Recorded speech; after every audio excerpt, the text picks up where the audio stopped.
Hello friends, good morning. সবাই কেমন আছো? আশা করি সবাই ভালো আছে, আর আমিও খুব ভালো আছি।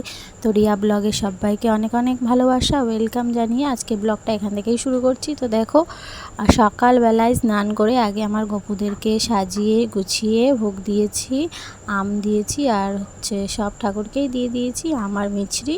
তো এটা দিয়েই আজকে সকালটা শুরু করছি। তো দেখো, সুন্দর করে সাজিয়েছি, মানে যতটুকু পেরেছি সেই হিসাবেই সাজিয়েছি। তো দেখো, আমার পুজো দেওয়া কমপ্লিট হয়ে গেছে। এখন একটু চা খাবো, চা খেয়ে তারপরে রান্নার দিকে যাব।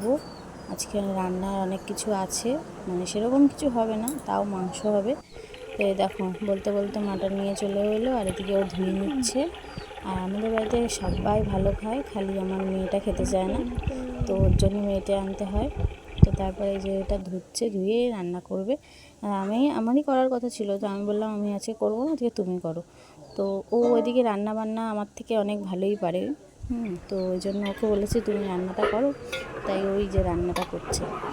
দেখো, এদিকে মাটন রান্না হয়েও গেল, দেখতেই পাচ্ছ কীরকম লাল লাল ঝোল হয়েছে। তো তারপর আমরা খেয়ে দিয়ে বিকেলবেলা একটু রেস্ট নিয়ে বেরিয়ে পড়েছি। এই যে আমি আর আমার ননদের বর, আমরা চারজনে বেরিয়ে পড়েছি। তো এখন দেখো ট্রেনে রয়েছি, ভেবেছিলাম ভিড় হবে, তো দেখছি না, ফাঁকাই আছে, অসুবিধা নেই। তো এই যে আমরা যাচ্ছি, এখন যাব একটু ক্যান্টনমেন্টে, একটু কেনাকাটা করার আছে। তো এই দেখো চলে এসেছি। এখন কিন্তু কোনো অকেশন নেই, তাও এত ভিড় মার্কেটে, মানে বলার মতো না।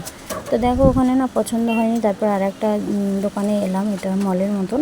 তো এখানেও সেরকম ভালো কোনো কালেকশন নেই, মানে যেরকম চাইছে আর কি সেরকম পাচ্ছেই না। তো তারপরে ওখান থেকে একটু সামনের দিকে এগিয়ে যাচ্ছি। তো তারপরে এখানেও গেলাম, এখানে গিয়েও দেখছিলাম, দেখতে দেখতে ওই তাও দুই একটা নিয়েছে, দুটো নিয়েছি। তো তারপরে দেখাবো তোমাদেরকে বাড়ি গিয়ে কী কী নিলাম। তো এই দেখো, এখানে আমি পালাজোগুলো দেখছিলাম, তো সেরকম একটা মানে ঘের নয় বলে আমার তাই ভালো লাগছিলো না। আর এখানে এসে এখানে গাউনগুলো দেখছিলাম, তো ও বললো একটু গায়ে দাও দেখি কেমন লাগছে। তাই আমি যে না, এসব আমি পরি না, ভালো লাগে না। তো তাই একটু এমনি গায়ে দিয়ে দেখছিলাম জাস্ট কেমন লাগছে। আর এখানে কালেকশান অনেক। তারপরে ওখান থেকে বেরিয়ে গিয়ে আমরা ফুচকা দেখি, আর মানে তর সইছে না, মানে কতক্ষণে খাবো। তাই এই খেতে খেতে মানে খেয়েই যাচ্ছি যে কত হয়েছে বিল তার কোনো আন্দাজ নেই, মানে আইডিয়াই নেই। তো তারপরে আমরা বলছি কত হয়েছে, বলছে 180 টাকার মতন হয়েছে, প্রায় 200 টাকা। তো বলো তাহলে। তারপরে ওখান থেকে বেরিয়ে ট্রেনে করে আমরা চলে এসেছি বিশ্বপাড়া। এসে আমরা তো কোথাও বেরোলে আইসক্রিম না নিয়ে যাই না, তো বাচ্চাদের জন্য আইসক্রিম জুস এসব নিয়ে এখন বাড়ি ফিরছি। তারপর বাড়ি চলে এসেছি। তো দেখো কী কী কিনলাম।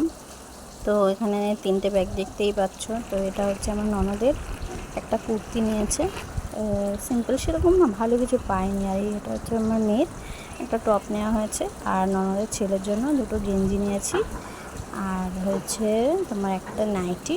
নাইটিটা বেশ সুন্দর, তাই না? আর এটা হচ্ছে আমার জন্য। ব্লগটা এখানেই শেষ করছি, কেমন লাগলো অবশ্যই জানিও। দেখা হবে পরের একটা ব্লগে। ভালো থেকো, সুস্থ থেকো, টাটা।